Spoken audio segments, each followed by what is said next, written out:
Hey everybody, St. Paul Peterson here, and welcome to the second edition, the second episode of Music on the Run. Before we get started here, do me a favor, wherever you got this podcast, make sure you subscribe, give us a rating, and if you have time and you like what you're hearing, make sure you write a review. It really helps us get the word out so we can have a lot more people coming to the party. Today's guest, none other than the gangster of love himself, Stevie Guitar Miller. And that's next on Music on the Run. Music on the Run. This is Music on the Run, and he's running. And I'm running. Yeah. And, pay attention, take notes, and do all these things, and you'll find that life will be better for you. Stevie Guitar Miller, next on Music on the Run. Toodaloo.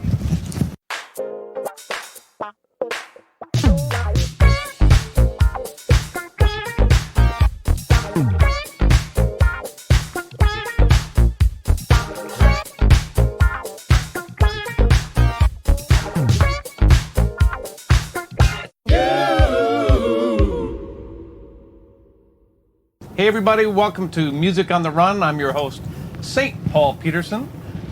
And on this podcast, we're going to talk a little bit about music, but mostly we're going to talk about health and how you stay healthy on the road.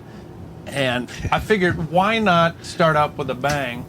Our first guest has sold over 60 million records, tucked into the Rock and Roll Hall of Fame, been recording and touring for 50 years. It will be 76 in October. I wasn't going to say that, but you will. Yeah. Some people call him the Space Cowboy. Some people call him the Gangster of Love. Some people call him Maurice, but I call him my buddy. I've known him for 30 years. I used to be in his band too. That's right. A Steve Miller band member. That's right. Welcome, Yeah. Stevie Guitar Miller, everybody. Hi, Paulie. Nice to see you. Thank you so much for doing this, man. Well, yeah, man, of course. This is so much fun. So we're going to talk a little bit about, our old stories and things like that. But what I'm really interested in how you stay healthy on the road. I mean, you've been on the road for, like I said, 50 years. And how do you keep your body in shape to be able to do what you do outside? Right there. That's the stage right out there, by the way. Well, there's a bunch of things. Like I stopped drinking and smoking cigarettes when I was like 32 years old. You totally stopped drinking? Yeah, I just went, no more, And I realized that, from 23 to 33, it was a party. I remember that. Yeah, that was the same for me in your band. I barely remember that. Well, so it was like a lot of fun, and then you just sort of realize that, you're in it for the long run. Mm-hmm. You want to be as good as you can be. Yeah. If you're serious about your music, then that's what you're serious about, and so that straightens everything up really quickly, just no drugs, no drinking, no partying, no, fooling around in between shows and stuff. It's like you're out there to do 2 hours of music every night. And so, like I always say, I'm being paid to travel. Exactly. And I play for free, Right. And, so it's 22 hours a day of hotel rooms and junk and stuff and for the 2 hours on stage. And sound check's good too. I like that. Yeah. Well, now we're sitting in your tour bus, and ever since I was in the band, you've always had a home away from home. Is that something you try to do with this? I have always owned my own bus. As soon as I could afford it, I designed and built a bus that was kind of different. Like this one's got 2 desks forward, so Janice and I can both sit while we're riding, and we can work in. And this is the dressing room. This is much healthier than the dressing room that they set up here in the rented tent? Trailer or whatever it is, or wherever it is, So everything's clean. Yeah. You detox your hotel room when you check into your hotel room. You do? Yeah. How do you do that? I have a whole bunch of, like Clorox wipes and stuff. So you literally go through. Makes a huge difference, man. Who was in the room before you? I don't know, but what about the mattress covers or the covers? Yeah, and the you sheets look to see if there's bed bugs and stuff like that. All of these things you learn to do, and they're just part of traveling on the road, staying healthy and keeping it together. This is all, probably more stuff than you want to know. No, this is exactly what I want to know, because this, hopefully, who's going to listen to this are the people who are up-and-coming musicians, people who want to stay healthy. Could be businessmen who are on the road or whatever. Sure, yeah. So the deal is, of course, I work out with a trainer because I'm too lazy. I won't do it myself. Left on my own. Left to your own devices. On my own devices. I think I'm the athlete I was when I was 17, and I know how to work out. Don't tell me. I'm motivated to not do that. Janice got me a trainer several years ago for Christmas. Said, I've got you 3 months of a trainer. And I don't want that's nuts, and it just brings it back. You need to work out every day, So today I got up and, I went down to the hotel gym and snuck in there and did a bunch of yoga and did some light weights and did some treadmill stuff and some stretches and,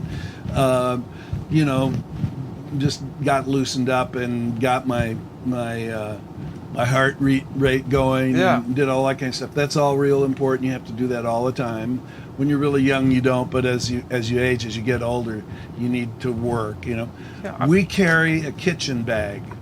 And our kitchen bag's full of fruit. It has our own coffee maker and coffee and some bread and some peanut butter and some things like that. So we totally skip hotel breakfasts. We don't do that. We don't have French fries and toast and bacon and eggs and pancakes, because we can. No, come on. No, we don't.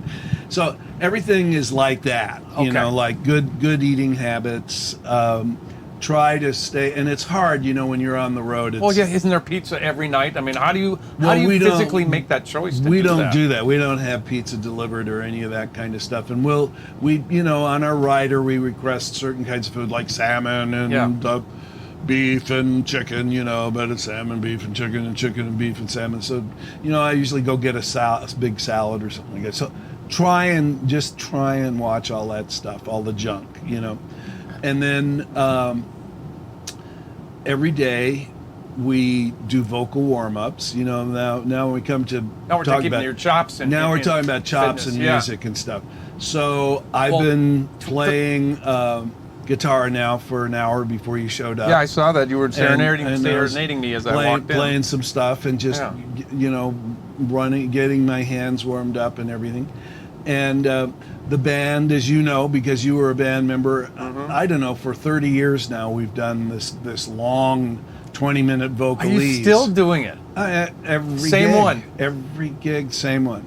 No way. And Paul, I mean, it like gives you like 2 higher notes on your high range and 2 lower notes on your low range. Say all my. Yeah, all of that stuff. I remember it very well. Absolutely. I used to dread that because I didn't want to do that. Yeah, no. But I was young and dumb. Yeah, nobody wants to do that, but the difference when you do that and you don't do it, like if you don't do it for a week, and you listen to a recording of yourself, and the other thing. But, I'm going to show you a bunch of stuff that I do as a guitar player, very quickly. But the other thing is you need to have somebody put the cell phone on a tripod out by the mixing board, and you need to record your show, and you need to look at it. For what purpose? Well, it's amazing. In your world. It's amazing. Like, if I don't look at it, I'm going along, everything's fine, and use some examples. Maybe I think I'm funny.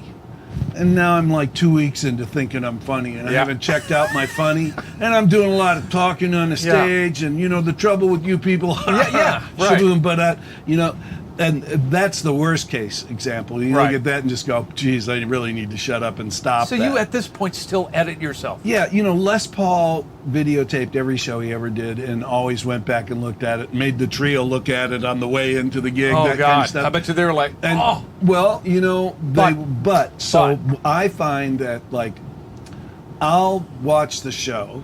Yep. And I can speed watch it and go to areas I want to check and stuff. I don't have to like sit there for the full 2 hours and watch all 2 hours of it. Sometimes I do, Yep. And I'll find 3 little things, 4 little things, and I will go out to sound check and, I'll say to Jake, my rhythm guitar player, like, Jake, listen, you need to start taking that guitar off, and Chris, you need to bring his guitar out to him 5 seconds sooner, okay? Gordy, when I do this, you do that. Kenny, that's great. Keep doing that, whatever it is. Yeah. And it could be 3 little things like that. Yeah.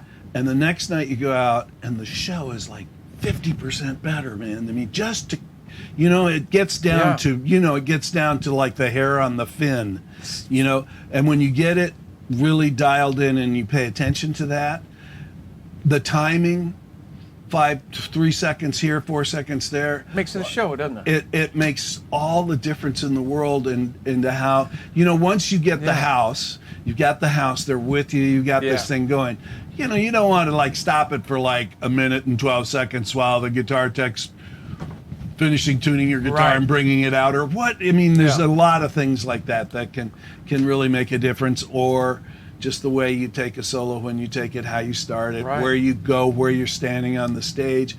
All these things can be improved all the time, and if you take a little time and look at it, it's great. And then if you document it when you get off the stage, like I have a set list, printed set list of tonight's set list, and it's got today's date and where we are. And when I walk off, I'll sit down and go, that was the best version of Living in the USA I think I've ever done in my life. That's 5 stars, and here's why. And boy, you still critique these things like this. Well, yeah, and so these notes. So when you want to like get live stuff, you want to put a live thing together. You want to put something out. You want to. You don't go. You remember when we were? I think it was Oklahoma or Texas. Like it doesn't work. Then, so if you just, it takes 10 minutes at the end of the set. If you do it every night. Yeah. Right. And it doesn't even take 10 minutes. It takes 5 minutes. And you just go, oh, yeah, that was great. Oh, that solo was really good. Geez, Joseph was killing it. That was really the best, whatever. Right. And you put notes, and then you just take it all and you put it in a notebook. And at the end of the year, you put the notebook together and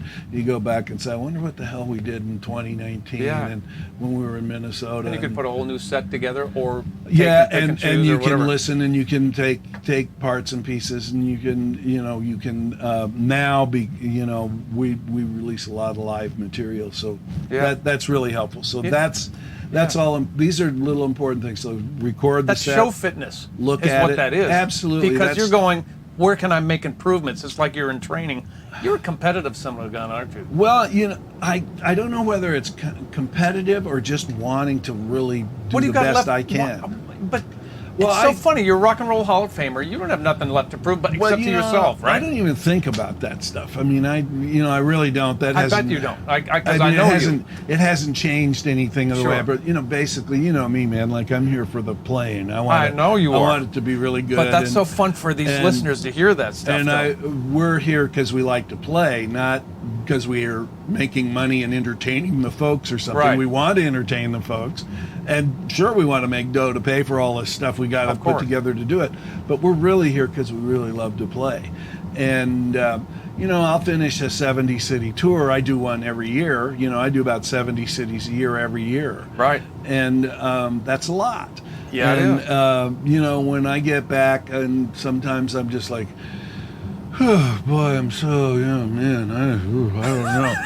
And, within 3 weeks, I'm kind of like, you're getting kind of itchy, and I'll start doing stuff in town, and then, it's 3 months later, and I can't wait to get the hell out of town and hit the road. Do you think about quitting at the end of every year, or not really? No. I never think about quitting. The only thing that happens to me is sometimes I'm so tired at the end of a long run, like, I always fight with Scotty, my manager, and he's out there with us. He's doing the sound too, he suffers with. If we suffer, he suffers. And I'm always saying to him, like, Scott, let's end the tour at a really great place. Let's don't go 200 miles out in the desert to Laughlin, and end up at a rough casino in the desert in Vegas, and then have to drive from there to get home. Little things that you can do to make it more fun. Have fun on your last gig. Do that kind of stuff. Sometimes I get home from the tour and it's just like the next day is just the next day. And sometimes I'm really tired. It depends on how much we grind. We have spaced our gigs out more. It costs us a lot more money to do that. But we used to average about 4 shows a week or something like that. Is that hard on your chops?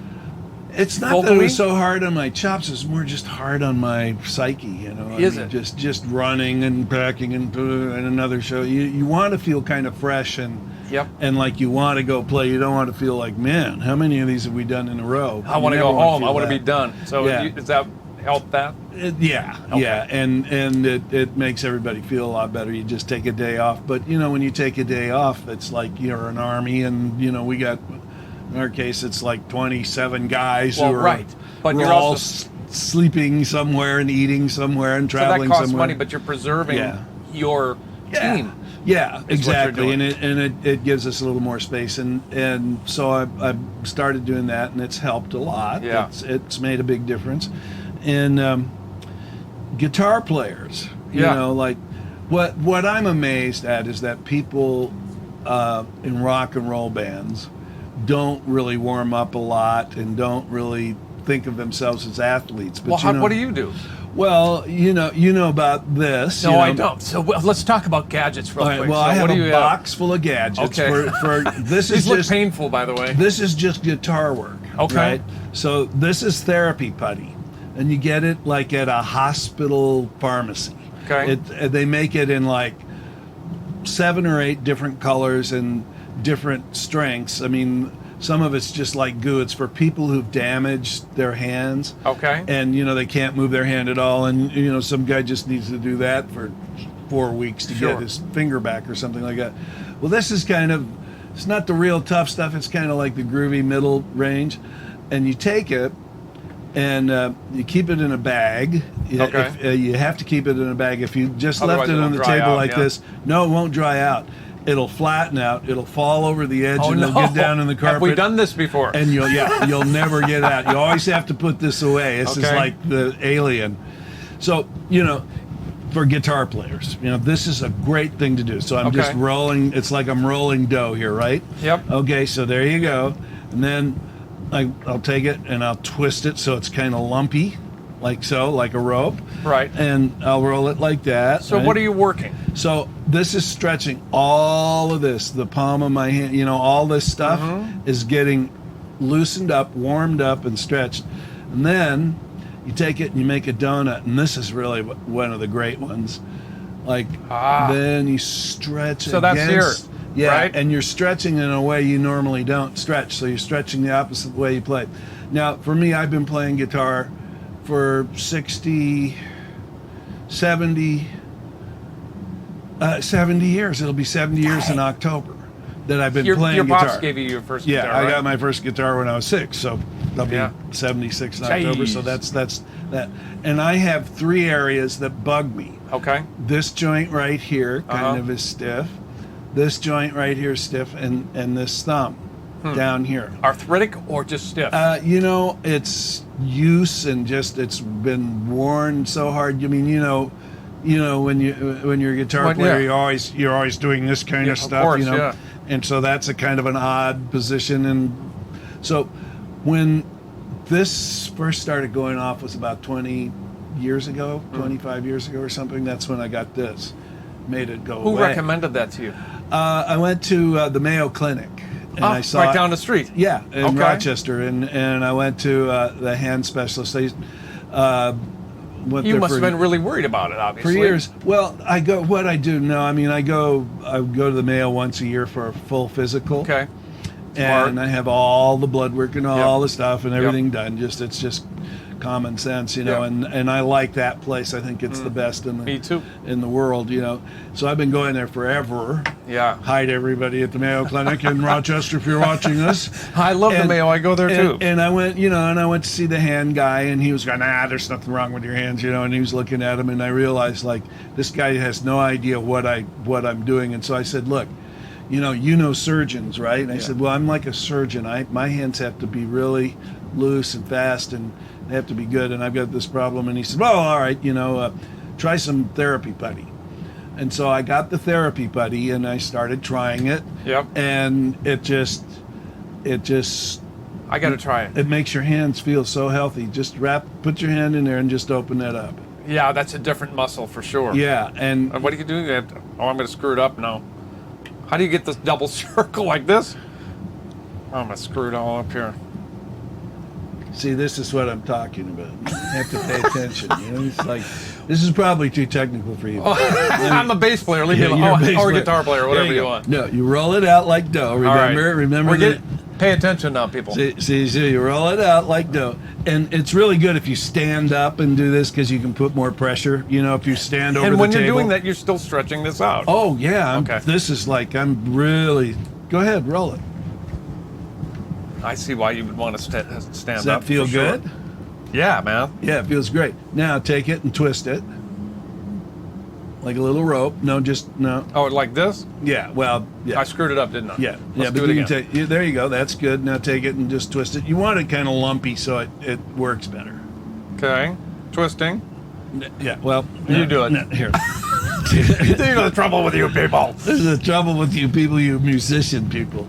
Hey, you've been doing it for 20 years. I've been doing it for 5 minutes. So there it is, right? It's nice Beautiful. and smooth. You take it like this. Okay. Like that. And you go. And there it is. So It's all real easy. It's like playing blues. If you're working too hard, you're doing it wrong. Got it. You know, I mean, really and truly, Okay. it is like that. So, you know, so you roll it out like that, and then you do the donut, put it around your hand. Now, So the second one, Yeah, show the me. other one, the last one I do with this is I make a ball like that, and I just do that. And it feels so Can you see good. that on that camera still? Okay, good. You know, it's like, you know, you just press down and it just stretches the palm of your hand out. Go ahead, try it. Let me try that, yeah. I'm standing up for this as well. I'm following my leader. You're blocking All right. it. That's Oh, all I'm right. So I've got another anyway, one over you here. can try it over there. Yeah. So for the anyway, people who are listening and not watching this, we're literally playing with almost clay. Therapy putty. It's therapy putty. It really enjoys. So go to the website and check out the video because it's going to help this out a lot. Oh, And I just lost that. did you lose your mic? Okay. Just put it right back there. There, That looks perfecto. pretty good. So, What other gadgets do you have that help? I got a bunch of gadgets now. You remember the Dynabee, right? Sure. Yeah. So the Dynabee, everybody knows, and I don't have my string right now, but you pull this out, and then it's gives you some G's to work against, and it's really great for your wrist, and it has a gyroscope inside it. Sure. And I can So tell that's you, a great one. when I was in the band with you, I had an ulnar nerve problem in my left arm. Well, I'm glad you brought that up. Let me. Oh, here we go. Wait, you have to. Oh, he's going to put the crusher on my arm. This is the dishwasher. This is like the laundry thing. Remember that. And, Whoa! And it feels so good. It And looks then you like get an old washing machine dryer, that brings out the a ringer. Yeah, the ringer. Yeah. Called a Rolio, therapeutic arm massager. So try that. God. Wait, I'm putting it on the one that actually was bad A back in the day. rewatch. Yeah. Okay. Oh man. Hey, puppy. Hi, What's Lou. Oh, that's no joke. Yeah, it's good. That's like a foam roller for your arm. Is what it is. That's it. Yeah, But it's it has self-rolling. Yeah, you know, it's better than, trying to do Wow. that. Right? Then, of course, there's these kinds of things. You know, these are these little, grip enhancers. Yeah, grippers, sure. Yeah. And looks this painful. thing is really great. This is another roller kind of thing you can take and roll. All right, it's got four little balls that look Yeah. like what do they call those? Brass knuckles. Yeah, plastic marbles. And then there's this business, the rubber ball and that feels great. What are you on the hand only, huh? Oh, no, you can Anywhere, no, right? this is all over. This is a great massager. I thought for sure you were gonna smack me upside the head. No, with I it. wasn't gonna. This is a Come on, you've been waiting for years. this is a wrist strengthener. Look at all these gadgets. Okay, so this is And it's literally a ball on the end of a metal. it's like a spatula with a rubber ball. Yes, and you just massage. Yeah, wherever you- and those are whatever's really great. hurting. This can be tightened up and made real hard to twist, and you twist like this. Now, and what's like that. overdoing it for you? You know where that line is, right? Yeah, I don't do too much. I don't want to get bulked up with this stuff. What I Right. want to do is I want to get loosened up and warmed up. And this is my latest one. This one's really goofy. These are like handlebars, the ones that he just showed me here. They're like handlebars you can tighten, and it helps strengthen your wrist, I would guess, yeah. So there are a lot of people who think about this stuff, a lot more than probably you or I. And I saw this, and what I do is whenever I see something that's Too for good to be true? hands, Oh, or yeah? something, I mean, Check this baby out. No way. So it's a ball with Yeah. little rubber things for your fingers that So this is stretch out. a finger strengthener, and yeah, I've got my my grip over there that I do, and all of these things make your hands healthier. So if you're going to go out and play for 2 hours, you ought to warm up a little bit. You wouldn't go run a 100-yard dash and go, "Hey, I ran one last night. I'm fine." Have you ever cramped up on stage? No, I Really? About the only thing I ever had was I got a big sort of electrical shock one time in the palm of my hand. I was playing and I did something and I wasn't quite warmed up and I got this bzzz, thinking, woo. So you've never had that problem with your arms going with your fingers? No, where Good, I and I mean I've had I've finished gigs. Now there's the final thing to all of this, and this is all serious. This is really good for you. This thing is great for you. Anything where you're exercising your fingers and doing stuff like that is good. But what's the most important thing, the really hippest thing of all, is We'll be right back with Stevie Guitar Miller on Music on the Run. Hey everybody, St. Paul here, Music on the Run. And did you know that we actually video every one of these podcasts? If you want to see one of these videos, please go to patreon.com/Music on the Run podcast, and you will have the opportunity there to subscribe and partner with us on varying levels and be able to see this great video, especially of Stevie Guitar Miller showing us all his gadgets and how he keeps his hands in shape so he never has to cancel a show. Again, go and support us at patreon.com/Music on the Run podcast to be able to see the video that we shot for this podcast. Lots of other goodies on there behind the scenes, coffee cups, shirts, stickers. It's really a cool place to be able to support us and show that you love what we're doing. All right, back to the podcast with Stevie Guitar Miller. the icing. So hold your mic. Take your mic with you. Yep, I'll take my mic. Sorry. So I have. Oh, he's getting his ice. You can't see what he's doing right now, but he's going to his freezer. Yeah. So I'm going to show you these things that I have. Oh, he's got ice packs for days. Yeah, ice packs for days. All right. And so when I come off the stage, okay, come off, I get these guys. Oh my God, they're gloves. They're ice gloves. And it's got a little liner. You put the liner in, and I take my hands and I put them in here, and I take this. Oh, okay. Thank you, James. Sorry about that. See? Yeah. So what are you, married? So I have two of them, and I have a shoulder one that goes over my shoulder. All the places to get. Do you get the occupational hazard? Sure. Yeah. So all of this, and then the hippest thing is where Janice is where the buddy seat is in the bus. That's a massage chair. Oh no! And it's got these little arm things that you slip your hands under the arm things and it squeezes. Yeah, sure. So it's I compression. spend 15 minutes with all this stuff on, doing the massage chair and get my hands squeezed, and then I'm done. I pull them out.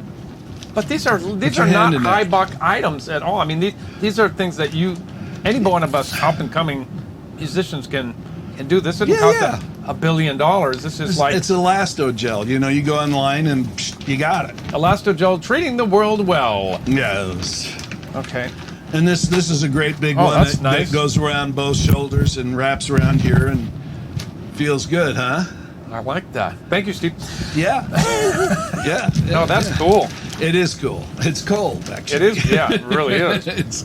But it's really, really makes a huge difference. So you have a regiment that you do that keeps you in shape. So anybody, if you're 15 years old and you're a guitar wizard and you shred like Satriani and you're a monster, right? You should have a pair of these, and you should start doing it. And the sooner you do it, the longer it lasts, right? And the better off you are.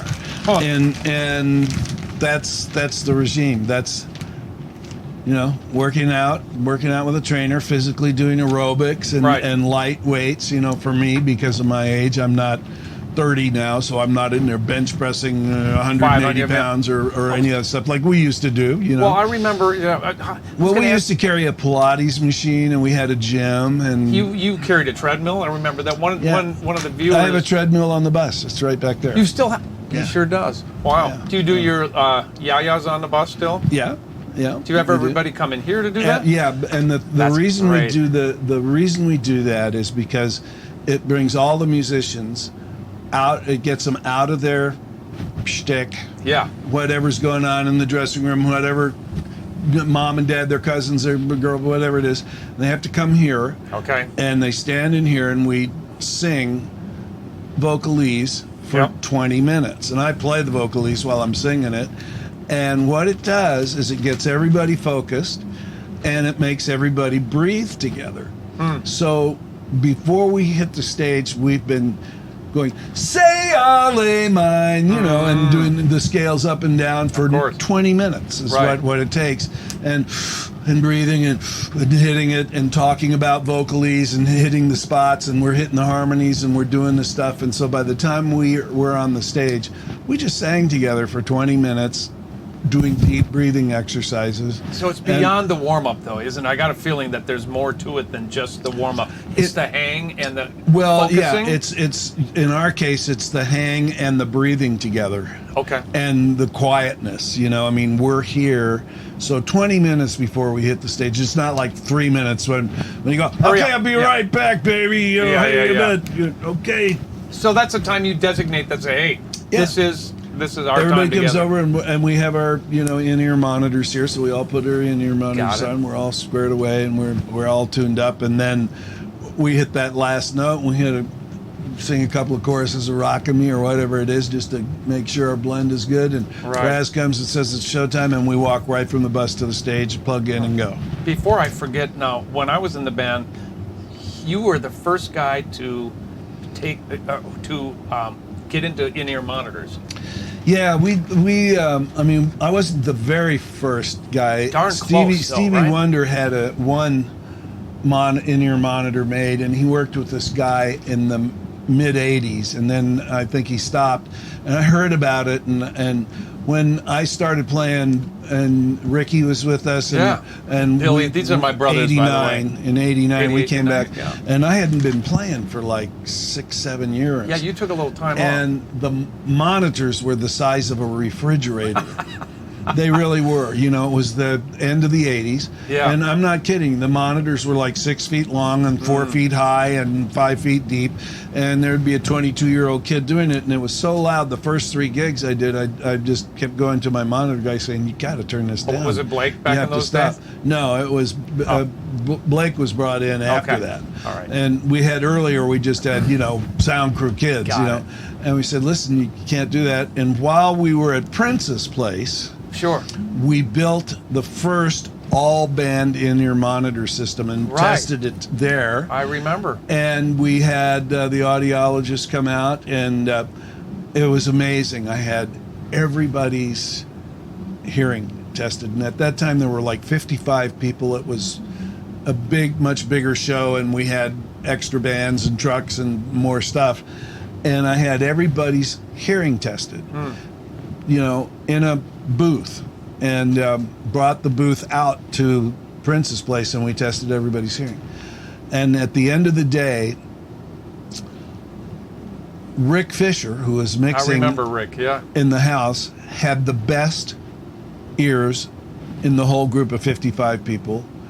I think Blake, it may have been Blake, I'm not sure who my sound monitor at the time was. He had the second best. I had the third best. How? And, after all those years? Well, I've always been careful about my hearing. This is one of the questions from one of the people who responded to a Facebook post I put out there. They said, how do you keep your hearing after all these years? Well, what you do is you never have an amp aimed right at you, you know. Do you have amps on stage now? Mm-mm. So no. You still have them off stage? Yeah. Okay. Our whole, like, if you turned off the PA, you'd hear some feet and drums. Right, okay. And people going... But that's... You do that intentionally for hearing protection? Well, I mean, that's why I started it. And you'd have a great night in one place, and then the next night you'd go play in an arena, and it would be a cement cube or a rectangle, and it'd sound like hell. Yeah. And, the sound was bad, in the 70s and 80s. It wasn't really like it is now. And we were trying to upgrade the PAs and upgrade the sound on the stage, so the hearing became really important. And one of the things that I discovered with Billy was the guy where I discovered this. So we played that way for 10 years or something, and I started noticing that the timing in the band was odd. Really?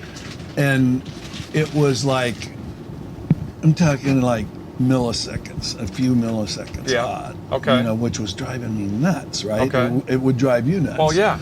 And, we'd want to slam something and kind of go slam. Yeah. And it was sort of soft. And I was going, what the hell's going on? Right. So one day we're doing a sound check, and I walked over to Billy and I said, Billy, let me just unplug your ears and let me just plug in and listen to what you're listening to. Yeah. Oh. And I plugged in. What? Oh, and God. The bass was this big around. Sure. The drums were this big, and I was this guy that was like that big, and I was over there.